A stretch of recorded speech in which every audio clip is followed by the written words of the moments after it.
श्रीनगर गांव में कालू नाम का कौवा रहता था। उसके पास गांव का सबसे बड़ा खेत था। वो अपने खेत में गेहूं, चावल और विभिन्न सब्जियों की फसल उगाता था। उसके खेत तो जैसे सोना उगलते थे। वो अति आधुनिक उपकरणों का प्रयोग करके खेती किया करता था, पर इतने बड़े खेत के मालिक का दिल बहुत ही छोटा था।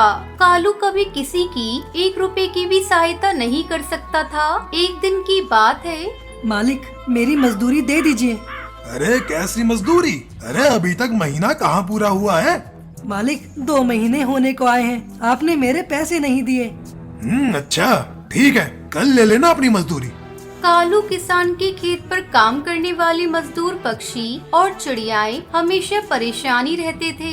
कालू कभी भी किसी को समय पर तनख्वाह नहीं देता था, और तो और कालू उनकी तनख्वाह काटने के भी बहाने ढूंढा करता था। एक दिन उसके खेत के सभी मजदूर आपस में बात कर रहे थे। अरे क्या बताऊं भाइयों, ये कालू किसान तो बहुत ही दुष्ट है। अरे 2 महीने से मेरी मजदूरी के पैसे नहीं दिए और आज भी टाल गया।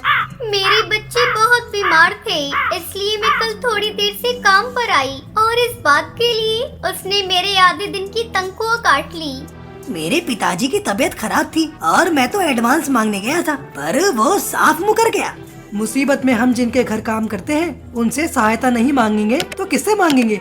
इसी प्रकार सभी कालू सेठ के विषय में बातें कर रहे थे। तभी वहाँ गांव के पंडित तोताराम आए। क्या बात है, तुम सब इतने परेशान क्यों हो? हम सब कालू सेठ के बारे में बात कर रहे थे। वो हम सबका बहुत पैसा काटता है और पगार भी टाइम पर नहीं देता। अरे उसे किसी दिन मेरे पास भेजो, मैं उसे सुधार दूंगा। सच पंडित जी, तब तो कल ही मैं उसे आपके पास भेजता हूँ। अगली सुबह बंटी कबूतर कालू के पास मिठाई का डब्बा लेकर गया। अरे मालिक, आज मैं बहुत खुश हूँ, इसीलिए मैं आपके लिए मिठाई लाया हूँ। अच्छा, ऐसा क्या हो गया जो तू इतना खुश है? तोताराम ने मेरे बारे में एक भविष्यवाणी की थी, वो सच हो गई। मुझे मेरे घर में मेरे पुरखों का धन मिल गया है। अब मेरे सारे कष्ट दूर हो जाएंगे। अच्छा, अब तो मैं भी उनसे अपना भविष्य पूछूंगा। तुरंत ही कालू सेठ तोताराम के पास पहुंचा। अरे तोताराम जी, मैंने सुना है कि आप सबका भविष्य बता सकते हैं। क्या मुझे भी मेरा भविष्य बता देंगे? हाँ हाँ, क्यों नहीं। पहले दक्षिणा स्वरूप 1001 रुपया तो दो। अरे ये तो बहुत ज्यादा है। अरे लाभ भी तो बहुत ज्यादा होगा, तुम्हारे सारे पैसे वसूल हो जाएंगे। कालू ने तुरंत 1000 रुपए तोताराम को दिए। तोताराम ने उसका हाथ देखा। अरे कालू, तुम्हें अपने पूर्वजों का बहुत बड़ा खजाना मिलने वाला है, पर उसे प्राप्त करने में एक बाधा आ रही है। क्या बाधा है पंडित जी? तुम्हारे पूर्वज तुमसे नाराज हैं। तुम्हारे पिता और दादा तो गांव की भलाई के लिए काम किया करते थे, पर तुम मजदूरों को समय पर तनख्वाह नहीं देते, ना ही उनकी समय पर सहायता करते हो। इसलिए तुम्हारे पूर्वज तुमसे नाराज हैं और तुम चाहकर भी उनका आशीर्वाद ग्रहण नहीं कर सकते, ना ही वो खजाना ढूंढ सकते हो। तोताराम की बात सुनकर कालू ने सोचा कि जब बंटी कबूतर जैसे गरीब पक्षी के पूर्वज इतना धन छोड़कर गए थे, तो मेरे अमीर दादा परदादा ने कितना धन भूमि में गाड़ रखा होगा। कहीं वो धन हाथ से ना निकल जाए। यही सोचकर उसने तोताराम से विनती की। पंडित जी, आपने तो मेरी आंखें खोल दी। मैं आज के बाद अपने खेत में काम करने वाले मजदूरों की पगार भी समय पर दूंगा और वक्त जरूरत पर उनकी सहायता भी करूंगा। पर आप किसी तरह मेरे दुखी पूर्वजों को मनाने का उपाय कीजिए। अरे वो तुम मुझ पर छोड़ दो। मैं एक ऐसा अनुष्ठान करूंगा कि तुम्हारे पूर्वज धरती पर आएंगे और जब वो तुम्हें सबकी सहायता करते देखेंगे तो खुद ही तुम्हें स्वप्न में दर्शन देकर खजाने के विषय में बता देंगे। पर ये पूजा बहुत खर्चीली है, इसके लिए तुम्हें कम से कम 11,000 रुपए का चढ़ावा चढ़ाना होगा। कालू सेठ ने तुरंत 11,000 रुपए पंडित तोताराम के चरणों में रख दिए। इस तरह पंडित तोताराम ने मजदूरों के साथ साथ अपना भी भला कर लिया। अगले दिन से कालू के मजदूर उसका व्यवहार देखकर आश्चर्यचकित थे। उसने सबके रुके हुए पैसे दे दिए। अरे टुनटुनी, तुम्हारे बेटे की तबीयत कैसी है? अभी भी ठीक नहीं है, डॉक्टर बहुत पैसे मांग रहे हैं। अरे तो चिंता क्यों करती हो? ये लो 1000 रुपए रखो, अगर और जरूरत पड़े तो मांग लेना। और आज तुम आधे दिन काम करके घर चली जाना ताकि बच्चे की देखभाल कर सको। टुनटुनी उसका धन्यवाद अदा करके चली गई। फिर कालू ने बंटी कबूतर को बुलाया। अरे तुम्हारे पिताजी की तबीयत कैसी है? उनकी तबीयत बहुत खराब है। अरे ये लो, तुम्हें 2000 रुपए चाहिए थे ना, ये रख लो। जब तुम्हारे पास होंगे तब वापस कर देना। बंटी भी उसे धन्यवाद देकर चला गया। कालू रोज तोताराम के पास जाता और पूर्वजों के विषय में पूछा करता। तोताराम उसे उल्टी सीधी पट्टी पढ़ाकर दक्षिणा वसूल लेता। धीरे धीरे कालू के खेत में काम करने वाले मजदूर बंटी, टुनटुनी, हरी काका अपने किए गए मजाक पर पछताने लगे। एक दिन वो सभी एक साथ कालू सेठ के पास पहुँचे। मालिक, आपसे एक बात कहनी है। हाँ हाँ कहो, क्या बात है? दरअसल तोताराम और पूर्वजों की खजाने वाली बात जो बंटी कबूतर ने आपको बताई थी ना, वो सब झूठ थी। तोताराम रोज आपसे दक्षिणा के रूप में बहुत पैसे ऐठा करता है, पर सच तो ये है कि उसकी कोई भी भविष्यवाणी सच नहीं हुई। हमें माफ कर दीजिए। हाँ मालिक, तोताराम ने ही मुझसे ऐसा करने को कहा था। कुछ देर सोचने के बाद कालू मुस्कुराते हुए बोला, अरे नहीं, अच्छा किया जो तुम लोगों ने मुझे ये बात बता दी। आज के बाद मैं तोताराम पर अपने पैसे बर्बाद नहीं करूंगा। मेरे पूर्वजों ने तो मेरे लिए इतनी संपत्ति छोड़ी है, मैं अपने साथ साथ कई दूसरे लोगों की भी जीविका का साधन प्रदान कर सकता हूँ।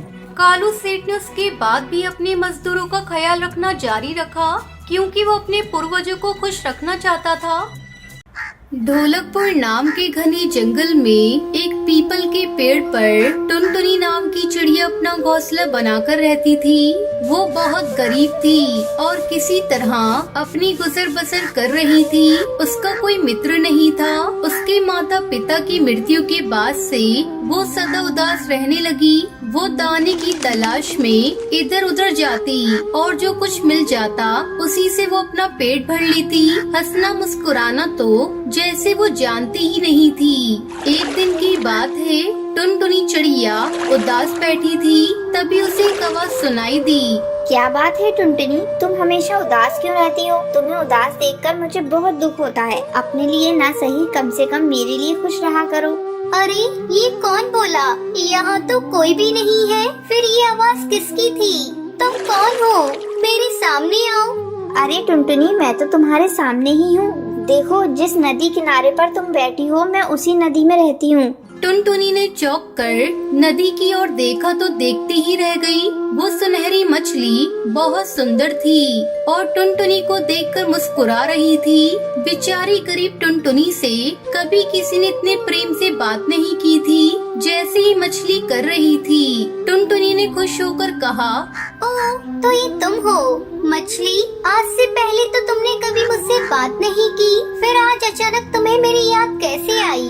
प्यारी टुनटुनी, मैं तो सदा तुमसे बात करना चाहती थी, पर तुम ही मेरी ओर ध्यान नहीं देती थी और हमेशा उदास रहती थी। मुझसे तुम्हारी उदासी देखी नहीं जाती थी, पर तब मैं बोल नहीं सकती थी, इसलिए मैं तुमसे कैसे कहती कि मुझसे बात करो और मेरी दोस्त बन जाओ। अच्छा, तो फिर तुम कैसे बोलना सीख गई? रोज रात को सभी मछलियाँ गहरी नींद में सो जाती हैं। तब एक जलपरी आती है और सभी मछलियों को प्रेम से लोरी गाकर सुलाती है। पर कल मैं तुम्हारे बारे में याद करके बहुत उदास थी, तो जलपरी ने मुझसे मेरी उदासी का कारण पूछा। मैंने कहा मैं टुनटुनी चिड़िया से दोस्ती करना चाहती हूँ, पर उसे मेरी बात सुनाई नहीं देती क्योंकि मुझे बोलना ही नहीं आता। बस फिर क्या, जलपरी ने मुझे आवाज दे दी ताकि मैं तुमसे ढेर सारी बातें कर सकूँ। अरे वाह, जलपरी का धन्यवाद जो उन्होंने मुझे इतनी प्यारी दोस्त दी। मैं तुमसे वादा करती हूँ कि अब मैं कभी दुखी नहीं रहूंगी, हमेशा तुम्हारी तरह खिलखिलाया करूंगी। उस दिन से टुनटुनी को एक दोस्त मिल गई जिससे वो खूब बातें कर सकती थी। हमेशा उदास रहने वाली टुनटुनी चिड़िया अब खुशी से चहचहाया करती। टुनटुनी में आए ये बदलाव सभी पक्षियों ने देखा। एक दिन की बात है, टुनटुनी दाना ढूंढने जा रही थी कि कालू कौवा उसके पास आया। कालू ने आश्चर्य से कहा, अरे टुनटुनी, तुम तो पहले बहुत ही उदास और दुखी लग रही थी, फिर आखिर तुम्हें ऐसा क्या हो गया? तुम इतना चहकने लगी हो, क्या तुम्हें कोई खजाना मिल गया है? टुनटुनी ने हंसते हुए जवाब दिया, अरे नहीं कालू, मुझे तो खजाने से भी ज्यादा कीमती चीज मिल गई है। खजाने से भी कीमती चीज? वो क्या है? सच्चा दोस्त कालू, दोस्त खजाने से कहीं ज्यादा कीमती होता है और मुझे एक सच्ची दोस्त मिल गई है, इसलिए मैं खुशी से चहचहाया करती हूँ। इतना कहकर टुनटुनी चहचहाती हुई दाना ढूंढने उड़ गई। डाल पर बैठा कालू सोचने लगा कि इस गरीब टुनटुनी को ऐसा कौन सा दोस्त मिल गया जो खजाने से भी कीमती है। तभी वहाँ एक तोता आया। अरे भाई कालू, देखा तुमने, आजकल टुनटुनी कितनी खुश रहती है। सदा आंसू बहाने वाली टुनटुनी अचानक खुशी से चहचहाने लगी। तुम्हें क्या लगता है, तुम्हें क्या बताया उसने? मुझसे बोली कि उसे खजाने से भी कीमती कोई दोस्त मिल गया है। हैं? खजाने से भी कीमती दोस्त? ये बात तो आज मैं पता लगा कर ही रहूँगा। उस शाम जब टुनटुनी दाना चुगकर वापस आई तो सीधी अपनी दोस्त सुनहरी मछली से बात करने गई। प्यारी मछली, तुम तो मेरे लिए बहुत लकी हो। जब से तुम मुझे मिली हो मेरी आमदनी बढ़ गई है। आज मुझे मेरे काम के बदले बहुत से दाने मिले। ये दाने मैं बरसात के लिए जोड़ कर रख लूंगी ताकि बरसात होने पर मुझे खाने की कमी ना रहे। प्यारी टुनटुनी, लकी तो तुम हो मेरे लिए। तुमसे बात करके मेरा सुनहरा रंग और भी चटकीला हो जाता है। काश मैं चिड़िया होती और तुम्हारे साथ दूर दूर तक आकाश में उड़ते हुए रेस लगाती। हम दोनों साथ में दाना ढूंढने जाते। हाँ हाँ, तब तो बहुत मजा आता।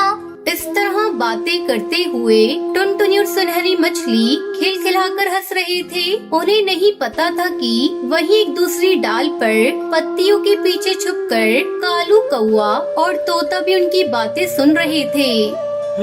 तो ये है इसके खजाने से भी कीमती दोस्त। मुझे तो ये कहीं से भी कीमती नहीं लगता। तो यही है, तो इसी सुनहरी मछली से दोस्ती करके टुनटुनी इतना इतराती है।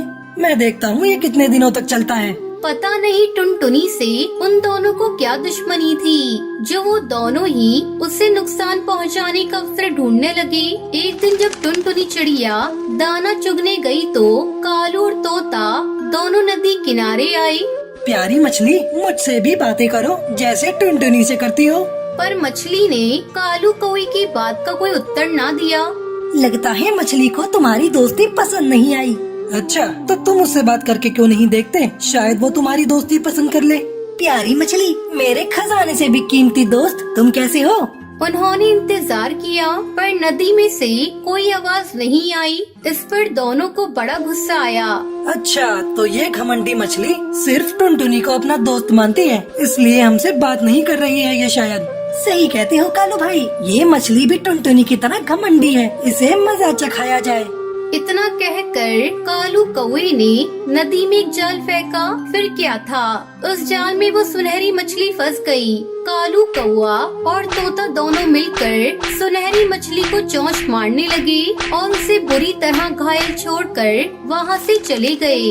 शाम को जब टुनटुनी चिड़िया दाना चुगकर आई तो सीधी अपनी दोस्त सुनहरी मछली से मिलने गई। पर सुनहरी पानी से बाहर पड़ी थी और करहा रही थी। सुनहरी, मेरी प्यारी दोस्त, ये क्या हुआ तुम्हें? टुनटुनी, तुम्हारे जाने के बाद तोता और कालू कौआ आए थे। वो मुझसे दोस्ती करना चाहते थे पर मैं उनसे दोस्ती नहीं करना चाहती थी, इसलिए गुस्सा होकर उन्होंने मेरा ये हाल कर दिया।